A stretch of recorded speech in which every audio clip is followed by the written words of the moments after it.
Welcome to की study point. दोस्तों, cyclo analytical theory क्या है? ठीक है, इस थ्योरी को हम बड़े आसान शब्दों में, आसान भाषा में इस वीडियो में समझने वाले हैं, तो आप वीडियो के लास्ट तक बने रहिए। सिगमंड फ्रॉइड नामक एक साइकोलॉजिस्ट और थिंकर हुए हैं, उन्होंने इस थ्योरी को कॉइन किया था। ठीक है, साइक्लो एनालिटिकल थ्योरी, इसको मनोविश्लेषणात्मक सिद्धांत बोलते हैं हिंदी में।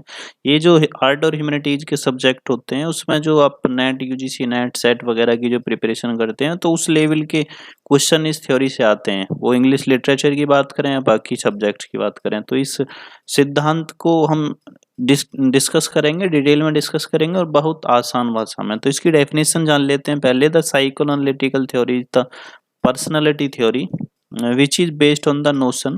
देखो, एक्चुअल में ये पर्सनालिटी थ्योरी है, मतलब मानव के जो ब्रेन है उससे रिलेट करती है, उसके मनोविज्ञान, मनोदशा से रिलेट करती है। ठीक है, it is the personality theory which is based on the notion that an individual gets motivated more by unseen forces. जो कहती है कि जो मानव का दिमाग होता है वो अनसीन फोर्सेस यानी बिना देखी ताकतों यानी फोर्स के द्वारा मोटिवेट होता है और कंट्रोल होता है। ठीक है, by the conscious and rational thought, यानी जो इंसान का ब्रेन है वो उसको स्टडी किया था सिगमंड फ्रॉइड ने, और उसको उन्होंने कुछ एक पार्ट में डिवाइड किया है। वो हम डिस्कस करेंगे आने वाली स्लाइड में, जो आप स्क्रीन पे देख पा रहे हैं। तो इसकी जो बेसिक सिद्धांत है वो हमारे ब्रेन पे डिपेंड करती है, ब्रेन से रिलेट करती है। Sigmund Freud is closely related to the psychoanalytical theory. ये चीज आपको ध्यान रखनी है। सिगमंड फ्रॉइड काफी पॉपुलर थिंकर और फिलोसोफर रहे, तो उन्होंने इस थ्योरी को पॉपुलर बनाया था, सिगमंड फ्रॉइड। तो काफी क्वेश्चन आते हैं इस साइकोएनालिटिकल थ्योरी से एग्जाम में। तो इन्होंने जो हमारा बिहेवियर है यानी ह्यूमन बिहेवियर, उसको उन्होंने तीन पार्ट में, तीन कंपोनेंट में डिवाइड किया था। ठीक है, according to him the human behaviour is form through an interaction between three components of the mind. उनके अकॉर्डिंग यानी सिगमंड फ्रॉइड ने बताया था कि ह्यूमन माइंड के तीन कंपोनेंट होते हैं और वो तीनों कंपोनेंट आपस में इंटरेक्शन करते हैं, यानी आपस में एक दूसरे से कम्युनिकेशन करते हैं। अगर हम सिंपल शब्दों में बोलें तो इन तीनों को नाम दिया था उन्होंने ID, ego and super ego. ठीक है, तो यहाँ सीधा सीधा बात चल रही है इंसान के ब्रेन के बारे में कि इंसान किस तरह से सोचता है। तो सिगमंड फ्रॉइड ने बताया कि उसकी सोचने की जो प्रोसेस होती है उसमें तीन कंपोनेंट होते हैं मेजर, जिसको एक ईडी आईडी नाम दिया उन्होंने, दूसरा ईगो और तीसरा सुपर ईगो। ठीक है, तो इन तीनों को अब हम डिस्कस कर लेते हैं कि होते क्या है एक्चुअल में।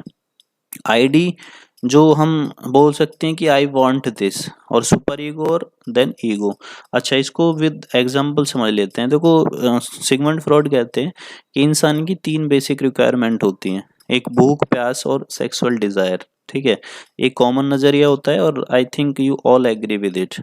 ठीक है, हालांकि जो थोड़ा सा इन डिजायर को कंट्रोल कर लेते हैं वो संत बन जाते हैं, या बड़ा हम बोल सकते हैं कि ग्रेट ग्रेट पर्सनालिटी बन जाते हैं जो अपने डिजायर को कंट्रोल कर लेते हैं। लेकिन इनिशियल स्टेज पे हर व्यक्ति के अंदर भूख, प्यास और सेक्सुअल डिजायर क्रिएट होती है। ये नजरिया सभी साइकोलॉजिस्ट का है और सभी इससे एग्री करते हैं। ठीक है, तो जैसे फॉर एग्जांपल हम तीनों की बात करेंगे, यानी जो भूख, प्यास यानी हंगर, थ्रस्ट और सेक्सुअल डिजायर। ठीक है, तो जो पहली स्टेज है ब्रेन की, आईडी, ठीक है, इनिशियल स्टेज होती है और ये प्रोवोकेटिव आइडियाज क्रिएट करती है माइंड में। ठीक है, जैसे सिगमंड फ्रॉइड कहते हैं कि जैसे भूख को देख के किसी चीज, ऐसी चीज को जो हमारी भूख को बुझाए, ठीक है, यानी भूख को जो लग रही है उसको खत्म करे। तो उस स्टेज पे जो हमारे अंदर, हमारे ब्रेन जो एक कंपोनेंट है ब्रेन का, आईडी पार्ट बोला गया है, वो जो थॉट प्रोसेस होगी, जो थॉट आएंगे उनको आईडी बोला गया है। जैसे किसी खाने की चीज को देख के शुरुआत में तौर पे आपके दिमाग में तुरंत उसको खाने का है कि ये मैं इसे खा लूं या ये मुझे मिल जाए।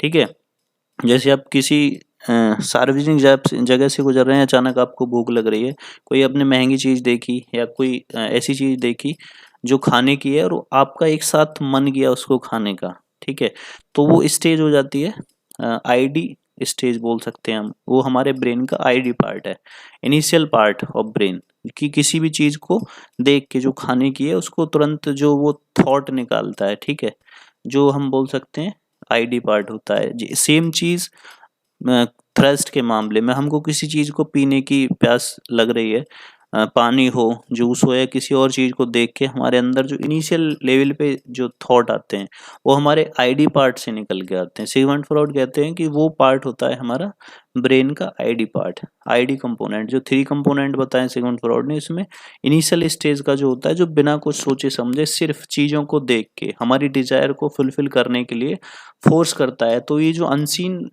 फोर्सेस हैं, पावर हैं, वो हमारे ब्रेन को कंट्रोल करती हैं कि बिना देखे जो पहली स्टेज होती है उस पे अचानक से मन करने लगना। जैसे आप खाना खा के लिख रहे हैं, आपको कोई स्वीट पसंद है, अचानक से आपके ने किसी दुकान पे देखा स्वीट को रखा हुआ तो उसको खाने का मन किया। ठीक है। अब तीसरी जो डिजायर होती है सेक्सुअल डिजायर, इसको भी हम समझ लेते हैं आईडी पार्ट। जैसे अपोजिट जेंडर को आप देखते हैं, ठीक है, मेल फीमेल को, फीमेल मेल को, तो उनको देखने के बाद अगर आपकी सेक्सुअल डिजायर एक साथ मतलब आपका ब्रेन बोलने लगे कि क्या ये पॉसिबल है या काश ये पॉसिबल हो जाए कि इस अपोजिट जेंडर के साथ मेरी सेक्सुअल डिजायर फुलफिल हो जाए। ठीक है। तो इनिशियल स्टेज पे इस तरह की जो थॉट आते हैं। जैसे बहुत सारे हमारे देश में, दुनिया भर में जो क्राइम होते हैं अगेंस्ट वीमेन, जैसे रेप केस होते हैं या मोलेस्टेशन होता है, वो इनिशियल स्टेज पे जो आते हैं लोगों के माइंड में थॉट, वो आईडी वाले पार्ट से आते हैं ब्रेन के। ठीक है। और उस आईडी वाले पार्ट से क्या होता है कि जो व्यक्ति होता है उसको एक्ट को कर देता है। ठीक है। लेकिन कुछ लोग ही ऐसा क्यों करते हैं, ये चीज भी हम डिस्कस कर लेंगे। दूसरा पार्ट होता है सुपर ईगो। तो आई एम श्योर कि जो पहला पार्ट है आईडी वाला, वो आप समझ गए होंगे कि ब्रेन का, हमारे मस्तिष्क का जो इनिशियल स्टेज पे थॉट आते हैं उस पार्ट को हम आईडी पार्ट बोलते हैं। वो आईडी कंपोनेंट हो जाता है दिमाग का, माइंड का। ठीक है। दूसरा होता है super ego. This is not the way to get it. ये बोलता है कि नहीं, ये जो मैंने सोचा इनिशियल स्टेज पे ये ठीक नहीं है। जैसे हम इसको बोल सकते हैं इट मे बी इथिकल और मॉरल। ठीक है। तो इसमें क्या है कि जो कोई भी चीज इनिशियल स्टेज पे जो विचार आए हैं, तो ब्रेन का दूसरा पार्ट होता है वो इनिशियल स्टेज के जो थॉट हैं उनको कंट्रोल करता है, चेक करता है। जैसे हम पहले केस में देखते हैं, हम तीनों एग्जांपल लेके चलेंगे, थर्स्ट का और हंगर का और सेक्सुअल डिजायर का। पहली स्टेज पे मन किया किसी चीज को खाने का। ठीक है। तो सुपर ईगो वाला जो पार्ट होगा वो बोलेगा नहीं, कंट्रोल, ये चीज मुझे नहीं खानी है। उसके बहुत सारे रीजन आपका ब्रेन आपको सजेस्ट कर सकता है। ठीक है। जैसे कोई चीज बहुत महंगी है, ठीक है, आपका ब्रेन बोलेगा नहीं ये तो महंगी पड़ेगी, ये नहीं खाता हूँ। इनिशियल स्टेज पे आपके जो आईडी पार्ट था उसने बोला कि इसको खा लेता हूँ, लेकिन आपका जो सुपर ईगो वाला पार्ट होगा वो कुछ मॉरल और इथिकल या कुछ हम बोल सकते हैं लॉजिकल रीजंस के साथ आपको सजेस्ट करेगा। आपका ब्रेन ही वो थॉट निकालेगा कि नहीं ये ठीक नहीं है, इसको हम और थोड़ा डाइवर्ट कर सकते हैं, दूसरी जगह जा सकते हैं। सेम चीज जैसे पीने के मामले में थ्रस्ट, आप कोई जूस या ऐसा कोई लिक्कर जैसे या बाकी कोई कोल्ड ड्रिंक वगैरह अचानक से आपका मन किया, आईडी वाले पार्ट से वो चीजें निकल के आएगी, लेकिन सुपर ईगो वाला जो पार्ट है, कंपोनेंट है ब्रेन का, वो बोलेगा नहीं रहने देते हैं। ठीक है। तो जो कंट्रोल करता है हमारी इनिशियल डिजायर को, ब्रेन का पार्ट, दूसरा वाला पार्ट, उसको बोलते हैं हम सुपर ईगो। ठीक है। अब इसके बाद इसको देखो, हम समझ लेते हैं कि आईडी वाला पार्ट और सुपर ईगो वाला पार्ट, हम ऐसे बोल सकते हैं कि आईडी वाला वो पार्ट जो एक तरह से बिगड़ैल पार्ट हो सकता है। ठीक है। और सुपर ईगो वाला जो समझदार होता है, यानी जो संभालता है। ठीक है। अच्छा, इसमें सुपर ईगो में हम दूसरा चीज भी देख सकते हैं, जो तीसरी हमारी पॉइंट थी सेक्सुअल डिजायर वाली। तीसरा पॉइंट भी क्या है कि जैसे आईडी वाले पार्ट में किसी अपोजिट जेंडर को देख के आपके अंदर बहुत ज्यादा मतलब प्रोवोकेटिव टाइप की फीलिंग्स आती हैं, तो सुपर ईगो उसको क्या बोलता है, कंट्रोल करता है, नहीं this is not the way to get it, this is not right, this is not ethical, हमको ऐसा नहीं करना है। ठीक है। तो आई थिंक ये चीज आपके लिए क्लियर हो गई होगी अभी। अब तीसरे पॉइंट की बात कर लेते हैं, ईगो। ईगो क्या है? Let's work on it. दोनों चीजों को बैलेंस करना, ये ब्रेन का तीसरा पार्ट हो जाता है। जैसे हम ये फिर से तीनों एग्जांपल लेंगे कि आपके इनिशियल स्टेज पे ब्रेन ने बोला खाने की चीज को कि ये खाना है। ठीक है। लेकिन वो बहुत ज्यादा या तो महंगा है या कोई और सिचुएशन है। इसके बाद दूसरा पार्ट आ जाता है। तो ये जो ईगो वाला पार्ट होता है, फिर से इसको एक बार समझ लेते हैं। जैसे किसी चीज़ को लेके हम जैसे डिस्कस कर रहे थे कि इनिशियल स्टेज पे खाने की चीज़ को लेके आपके अंदर थॉट आए, लेकिन सुपर ईगो वाले पार्ट ने, कंपोनेंट ने उसको कंट्रोल कर लिया। लेकिन ईगो क्या कहता है कि ठीक है, इसके लिए हम काम कर लेते हैं, ठीक है, इस चीज़ को पाने के लिए काम कर लेते हैं, बैलेंस कर लेते हैं। जैसे किसी चीज़ को खाने की इच्छा थी, आईडी वाले पोर्शन से वो इच्छा जागृत हुई, सुपर ईगो ने इसको कंट्रोल कर लिया, नहीं कि थोड़ा देख लेते हैं, और ईगो उसको बोलता है कि नहीं, इसके लिए अब हम काम करते हैं, ठीक है। जैसे इन केस हम मान लेते हैं कोई मजदूर है, उसका किसी महंगी स्वीट को खाने की इच्छा होती है, तो आईडी जो इच्छा हुई वो आईडी वाले पोर्शन से आई, लेकिन सुपर ईगो ने उसको बताया कि नहीं, ये मेरे बस की बात नहीं है, 1,000 रुपये किलो होगी, मैं थोड़ी सी भी खाऊंगा तो 100-200 की आएगी, नहीं रहने देता हूँ, मेरा घर चलेगा, 200 रुपये में कुछ काम करूंगा। तो वो सुपर ईगो हो गया। लेकिन ईगो वाला पोर्शन क्या बोलेगा कि नहीं, मैं थोड़ा मेहनत ज़्यादा करूंगा, मैं ज़्यादा पैसे कमाऊंगा, और थोड़ा सा मैं कुछ दिन में, इंस्टेंटली ना करके कुछ समय में, कुछ घंटे में, कुछ दिन में या कुछ महीनों में उस चीज़ को एडजस्ट कर लूँगा। मैं थोड़ा पैसा कमा के जो मेरी इच्छा है इसको मैं फुलफ़िल कर लूँगा। जैसे मिडिल क्लास एज इसमें ग्रुप में क्या होता है कि ज़्यादातर लोगों की एक इच्छा होती है कि हम एक अच्छा 4 व्हीलर लें, ठीक है। शुरुआत में देख के किसी को कि किसी की अच्छी गाड़ी हम ले लें, तो ब्रेन का इनिशियल स्टेज बोलता है कि मेरे पास भी हो काश। लेकिन सुपर ईगो बोलता है कि नहीं, अभी अपनी हैसियत ऐसी नहीं है कि हम मर्सिडीज़ ले लें, किसी की देख ली तो सुपर ईगो का दूसरा पार्ट जो होता है वो सुपर ईगो कहलाता है ब्रेन का। फिर थर्ड वन ईगो क्या है कि हम उन दोनों इच्छाओं को कंट्रोल करते हुए, बैलेंस करते हुए काम करने लगते हैं। Let's work on it, let's try to get it, ठीक है। तो पार्ट ईगो हो जाता है। सेम चीज प्यास के लिए और सेम चीज सेक्सुअल डिजायर के लिए।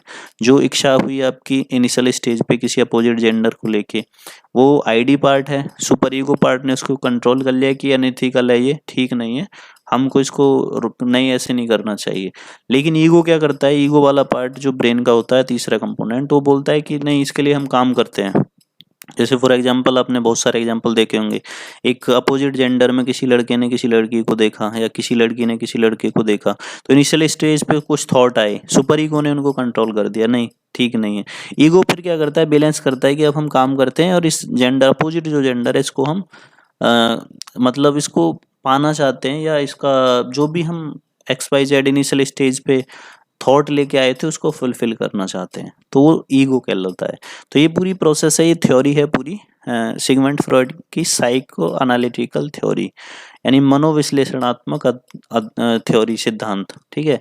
तो ये सभी सब्जेक्ट्स में आती है, ह्यूमैनिटीज के ऑलमोस्ट जो अपर लेवल के एग्जाम होते हैं वहाँ। तो आईडी, सुपर ईगो और ईगो वाला कॉन्सेप्ट आई थिंक क्लियर हो गया होगा। ये हमारे ब्रेन से रिलेट करता है, हमारी पर्सनालिटी से रिलेट करता है। तो अगर ये क्लियर हो गया है, मैं आपको समझा पाया हूँ, तो आप इस वीडियो को लाइक ज़रूर कीजिए, शेयर कीजिए और चैनल को सब्सक्राइब कर लीजिए इस तरह की वीडियो पाने के लिए। Thank you.